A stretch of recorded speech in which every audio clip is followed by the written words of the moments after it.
Unacademy. Let's crack it. Hello दोस्तों, welcome to Pathfinder. मैं हूं Richa Pandey. I hope you all are doing very well. बढ़ते हैं आगे और डिस्कस कर लेते हैं आज के अपने इंपॉर्टेंट टॉपिक। आज का हमारा इंपॉर्टेंट टॉपिक होने वाला है ICERD, international convention on elimination of all forms of racial discrimination. अपने आप में ही ये जो कन्वेंशन है दोस्तों, बहुत ही इंपॉर्टेंट मैसेज सोसाइटी को देता है। जितने भी फॉर्म्स ऑफ रेशियल डिस्क्रिमिनेशन हमें अपने आसपास देखने को मिलती है, अपनी सोसाइटी में देखने को मिलती है, उन सारे रेशियल डिस्क्रिमिनेशन को खत्म करने की ये कन्वेंशन बात करता है। आज इस वीडियो में हम इस कन्वेंशन के बारे में बहुत ही अच्छे तरीके से समझने वाले हैं, जानने वाले हैं। तो चलिए वीडियो को बढ़ाते हैं आगे। International convention on elimination of all forms of racial discrimination, ये दोस्तों यूनाइटेड नेशंस का ह्यूमन राइट्स पे पहला कन्वेंशन है। इसी के साथ यूनाइटेड नेशंस का ये one of the oldest convention human rights में माना जाता है। इस कन्वेंशन को अडॉप्ट किया गया था 21 दिसंबर 1965 में यूनाइटेड नेशंस जनरल असेंबली के द्वारा। कंप्लीटली इसको एनफोर्स कराया गया था 4 जनवरी 1969 में।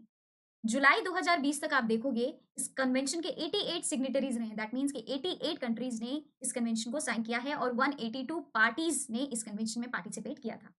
इंडिया में अगर हम देखें तो इंडिया ने 3 दिसंबर 1968 में ही इस कन्वेंशन को रेटिफाई कर दिया था। दैट मीन्स कि कंप्लीटली जब ये कन्वेंशन एनफोर्स कराया गया है, उससे पहले ही इंडिया ने रेटिफाई कर दिया था इस कन्वेंशन को। इंडिया में दोस्तों हम बात करें अगर रेसिज्म के बारे में, तो काफ़ी समय पहले से ही चला आ रहा है।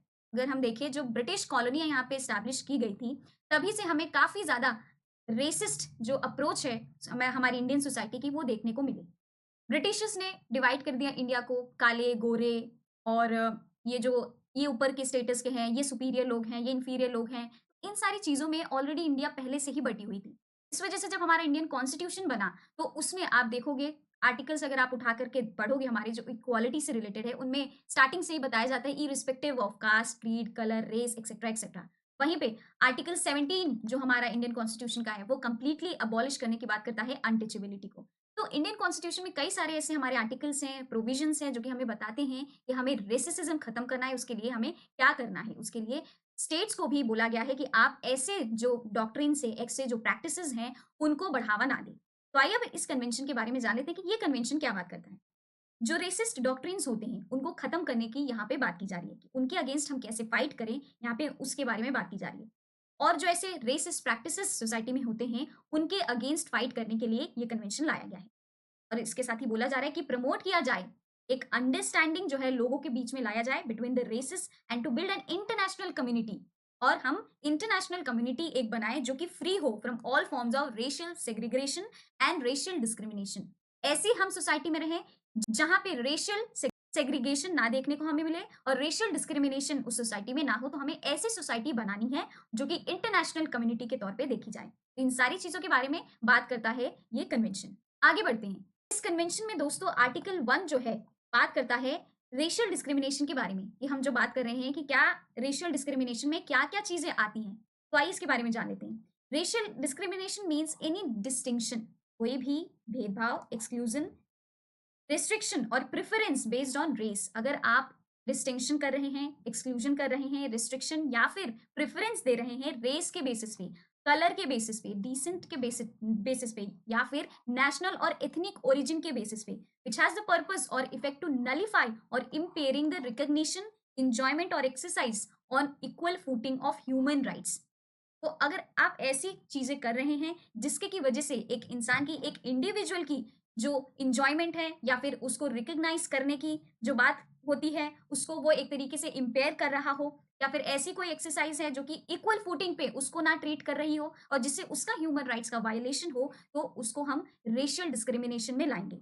And fundamental freedoms in political, economic, social, cultural और any other field of public life. तो उस इंडिविजुअल के किसी भी फील्ड में अगर उसकी फंडामेंटल फ्रीडम्स वायलेट हो रही हैं, ह्यूमन राइट्स वायलेट हो रही हैं, पॉलिटिकल, इकोनॉमिक, सोशल, कल्चरल और किसी भी फील्ड ऑफ उस इंडिविजुअल के लाइफ में, तो वो रेशियल डिस्क्रिमिनेशन माना जाएगा। तो इन्हीं डिस्क्रिमिनेशंस को खत्म करने की बात करता है ये जो कन्वेंशन लाया गया है, ICERD।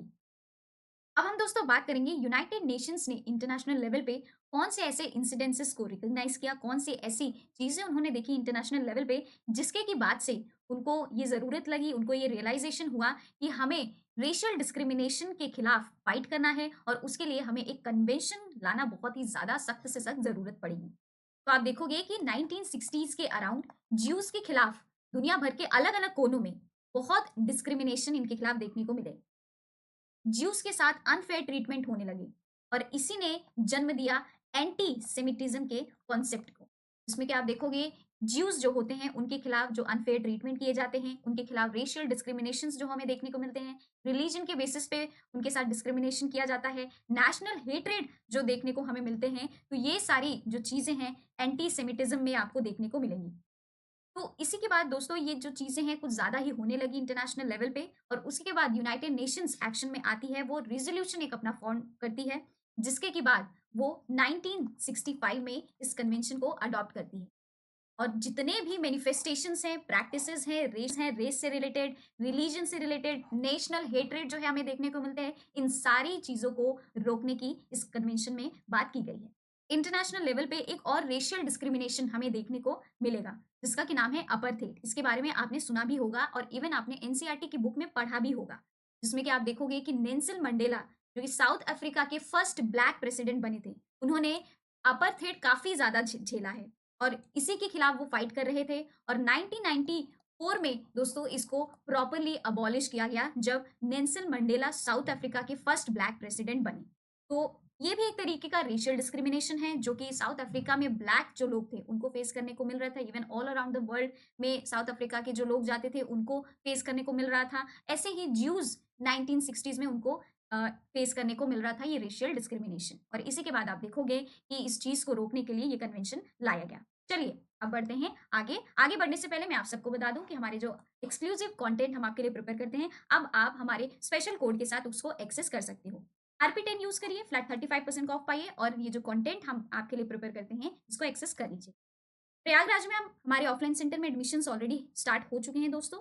बैचेस हो रहे हैं स्टार्ट 23 जनवरी से। यहाँ पे आपको अलग अलग कोर्सेज देखने को मिल रहे हैं प्राइस के साथ भी, तो वीडियो को पॉज करके देख लीजिए एक बार। नंबर दिया गया है, इस नंबर पे कोई भी क्वेरी हो कोर्स से रिलेटेड कॉल करके पूछ सकते हैं ऑफलाइन सेंटर में। काउंसलिंग फॉर्म, घर बैठे बैठे जानकारी अगर जानना है आपको तो काउंसलिंग फॉर्म का लिंक हमारे डिस्क्रिप्शन बॉक्स में दिया गया है, उसको जरूर से जरूर फिल कर दे क्योंकि इससे रिलेटेड कई सारे बेनिफिट्स होते हैं जो कि वीडियो के एंड में मैं आपको बताती हूँ। वीडियो के एंड तक बने रहिए। न्यू दिल्ली में अगर अगर आप मुखर्जी नगर में एडमिशन्स लेना चाहते हैं तो 29 जनवरी से वहाँ पे क्लासेस हो रही हैं स्टार्ट। यहाँ पे आपको अलग-अलग कोर्सेज देखने को मिल रहे हैं अलोंग विद द प्राइस, जिस पे कि फ्लैट 35% का ऑफ लगाया जा रहा है। इस ऑफर को अवेल करना है, RP10 का कोड लगाइए, अवेल कर लीजिए इस ऑफर को। काउंसलिंग फॉर्म भरना ना भूलें। ये ऑफर 24 जनवरी तक ही वैलिड है दोस्तों, तो जल्द से जल्द इस ऑफर को अवेल कर लें। नंबर दिया है, इस नंबर पे कॉल कर लें और साथ ही काउंसलिंग फॉर्म को भरना ना भूलें। करोल बाग में भी हमारे एडमिशन्स ऑफलाइन सेंटर में स्टार्ट हो चुके हैं। प्राइजेस के साथ आपको यहाँ पे कोर्सेज अलग-अलग देखने को मिल रहे हैं। वीडियो पॉज़ करके अच्छी तरीके से देख लीजिए। फ्लैट 35% का ऑफ इसके साथ दिया जा रहा है, कोड को यूज़ करिए और उसके बाद आप अवेल कर सकते हैं फ्लैट 35% का ऑफ। ऑफर 24 जनवरी तक ही वैलिड है करोल बाग में भी दोस्तों। इसमें नंबर दिया गया है करोल बाग के ऑफलाइन सेंटर का, वहाँ से भी आप कॉन्टैक्ट कर सकते हैं। काउंसलिंग फॉर्म बहुत ही इंपॉर्टेंट है दोस्तों, उसको ज़रूर से ज़रूर भरें। इस पूरे इंसिडेंट के बाद दोस्तों आप देखोगे universal declaration on human rights, जितनी भी सिग्नेटरीज कंट्रीज होती हैं इस कन्वेंशन की, उन कंट्रीज के गवर्नमेंट को बुलाया जाता है और उनको समझाया जाता है कि जितने भी ये मैनिफेस्टेशंस हैं, प्रैक्टिसेस हैं, अनफेयर ट्रीटमेंट है, जो नेशनल हेट्रेड है, ये सब जो देखने को मिल रहा है, तो आपको अपने कंट्री लेवल पे, दैट मीन्स कि आपको अपनी कंट्री में इसको रोकना है और ये तभी पॉसिबल होगा जब गवर्नमेंट ऐसे मेजर्स लेगी या फिर ऐसे कुछ कंट्रोलिंग फैक्टर्स जो है वो बनाएगी या ऐसे एक्शंस लेगी, तभी जाके इन प्रैक्टिसेस को रोका जा सकता है। और जब ये आप अपनी कंट्री लेवल पे वर्क करोगे तभी जाकर के इंटरनेशनल लेवल पे हम क्या कर सकेंगे, एक साथ मिल करके इससे कॉम्बैक्ट कर सकेंगे। इसी के साथ इस कन्वेंशन में 4 बहुत ही इंपॉर्टेंट प्रिंसिपल्स के बारे में बताया है, आइए इसके बारे में जान लेते हैं। पहला प्रिंसिपल कहता है कि कोई भी ऐसी डॉक्ट्रिन जिसमें कि रेशियल डिफरेंशिएशन देखने को मिल रहा हो, सुपीरियॉरिटी देखने को मिल रही हो, ये साइंटिफिकली गलत है और मॉरली तो कंडेमनेबल है, सोशली अनजस्ट है एंड डेंजरस भी है। Has no justification in theory और प्रैक्टिस। थियरी और प्रैक्टिस में ऐसे जो चीजें हैं उनके लिए कोई जस्टिफिकेशन नहीं है और ये बहुत ही ज्यादा गलत है। दूसरा बताता है रेशियल डिस्क्रिमिनेशन जो है and government policies based on racial superiority और hatred violate fundamental human rights. अगर गवर्नमेंट में ऐसी कोई रेशियल सुपीरियॉरिटी है या फिर कोई गवर्नमेंट पॉलिसी है जो कि रेशियल डिस्क्रिमिनेशन उसमें आपको देखने को मिल रही हो, तो वो फंडामेंटल ह्यूमन राइट्स का वायलेशन होगा, इंडेंजर करेगा वो friendly relations among the people, cooperation among the Nations. अगर ऐसा कुछ होता है तो नेशंस के बीच में भी कोऑपरेशन देखने को नहीं मिलेगा, इंटरनेशनल पीस और सिक्योरिटी भी हार्म करेगा। इस वजह से रेशियल डिस्क्रिमिनेशन जो है वो हार्म करता है, ना कि ऑब्जेक्ट जो इसका है। दैट मीन्स कि जिसके के ऊपर रेशियल डिस्क्रिमिनेशन किया जा रहा है उसी को वो हार्म नहीं करेगा, बट जो प्रैक्टिस कर रहा है उसको भी ये हार्म करेगा। दैट मीन्स डायरेक्टली इनडायरेक्टली दोनों को ही ये हार्म कर रहा है। तो ये तीसरा इंपॉर्टेंट प्रिंसिपल है। चौथा है a world society free of racial segregation and discrimination is a fundamental aim of the United Nations. तो यूनाइटेड नेशंस का ये fundamental that means basic aim है कि हमें कैसी दुनिया चाहिए जिसमें कि जो सोसाइटी हो वो फ्री हो रेशियल सेग्रीगेशन से। दैट मीन्स कि रेस के भी बेसिस पे सेपरेशन नहीं होना चाहिए और ना ही डिस्क्रिमिनेशन होना चाहिए, जो कि दोस्तों यूनाइटेड नेशंस का एम है। ठीक है, चलिए अब बढ़ते हैं आगे। बात करता है ये जो कन्वेंशन है, not to engage in any act और practice of racial discrimination against persons. ठीक है, ऐसी कोई भी एक्ट हो या फिर कोई भी प्रैक्टिस हो जो कि रेशियल डिस्क्रिमिनेशन करे पर्संस के अगेंस्ट, तो ये बिल्कुल भी मान्य नहीं है इस कन्वेंशन में। ग्रुप्स ऑफ पर्संस और institutions and to ensure that all public authorities and public institutions, यहाँ पे आप देख रहे हो कि इंडिविजुअल की ही यहाँ पे बात नहीं की जा रही, यहाँ पे बात की जा रही है कि जो पब्लिक अथॉरिटीज हैं, पब्लिक इंस्टीट्यूशंस है, नेशनल एंड लोकल जो गवर्नमेंट्स हैं, उनको भी इसमें देखना होगा, उनको भी मेजर्स लेने पड़ेंगे जिसके की वजह से हम कॉम्बैट कर सके रेशियल डिस्क्रिमिनेशन से। Shall act in conformity with this obligation. ठीक है, नॉट टू स्पॉन्सर, उन्हें स्पॉन्सर भी नहीं करना है कोई भी ऐसी चीज जो कि रेशियल डिस्क्रिमिनेशन दर्शाता हो, डिफेंड और support racial discrimination by any person और ऑर्गेनाइजेशंस, प्रोहिबिट करना है और रोकना है रेशियल डिस्क्रिमिनेशन को लोगों के द्वारा, ग्रुप्स के द्वारा और ऑर्गेनाइजेशंस के द्वारा। तो आप देखोगे कि 177 स्टेट्स जो हैं जिन्होंने रेटिफाई किया है इस कन्वेंशन को, वो रेगुलरली रिपोर्ट जो है वो सबमिट करते हैं जनेवा में, जो इस कन्वेंशन की कमिटी बैठाई गई है। तो इस कमिटी में ये रिपोर्ट सबमिट करते हैं कि इन्होंने कौन कौन से ऐसे मेजर्स लिए हैं, कितना प्रोग्रेस जो है देखने को मिल रहा है, जो कि इस कन्वेंशन का एम है। तो आई होप कि आपको ये जो कन्वेंशन है इसके बारे में समझ में आ गया होगा कि ये कन्वेंशन बात क्या करता है, इसकी पर्पस क्या है, और इसी के साथ रेशियल डिस्क्रिमिनेशन हमें नहीं करना है, ये भी आपको एक सीख मिल गई होगी इस कन्वेंशन से। चलिए आगे बढ़ते हैं। मैं आप सबको बता दूं कि हमारे करोल बाग के ऑफलाइन सेंटर में क्रैश कोर्स जो है वो आप सबके लिए लाए जा रहे हैं। सीसैट का क्रैश कोर्स दोस्तों करोल बाग के ऑफलाइन सेंटर में स्टार्ट होने वाला है 29 जनवरी से, जिसका कि कोर्स प्राइस 20,000 है। जल्द से जल्द खुद को हमारे ऑफलाइन सेंटर में करोल बाग के एनरोल करवा लीजिए। प्रीलिम्स के भी क्रैश कोर्स आप सबके लिए लेकर के आया जा रहा है 22 ऑफ जनवरी से। कोर्स फी है 25,000। जल्द से जल्द एनरोल करवाएं और अवेल कर लें क्रैश कोर्स के इस बहुत ही इंपॉर्टेंट जो आप सबके लिए लेकर के आया जा रहा है हमारे ऑफलाइन सेंटर में। अब बेनिफिट्स जान लेते हैं कि आपको क्या क्या बेनिफिट्स मिलने वाले हैं हमारे ऑफलाइन सेंटर में जब आप आते हो काउंसलिंग फॉर्म भर के। तो फ्री डेमो क्लासेस दिए जाएंगे आपको, ऑफलाइन करंट अफेयर्स की क्लासेस वहाँ पे कंडक्ट कराई जाएगी, 1-on-1 mentorship, educated doubt solving session भी वहाँ पे आपके लिए लेकर के आया जाएगा, फ्री मैगजीन, लाइब्रेरी, वाईफाई की फैसिलिटी भी आप सबके लिए ऑफलाइन सेंटर में दी जाएगी। आज के लिए बस इतना ही, मिलते हैं हम अपनी अगली क्लास में। Till then bye bye, take care and have a good day. Video अच्छी लगी हो तो वीडियो को लाइक करें, बहुत अच्छी लगी तो शेयर करें, कमेंट भी कर सकते हैं। इसी के साथ चैनल को जरूर से जरूर सब्सक्राइब करें।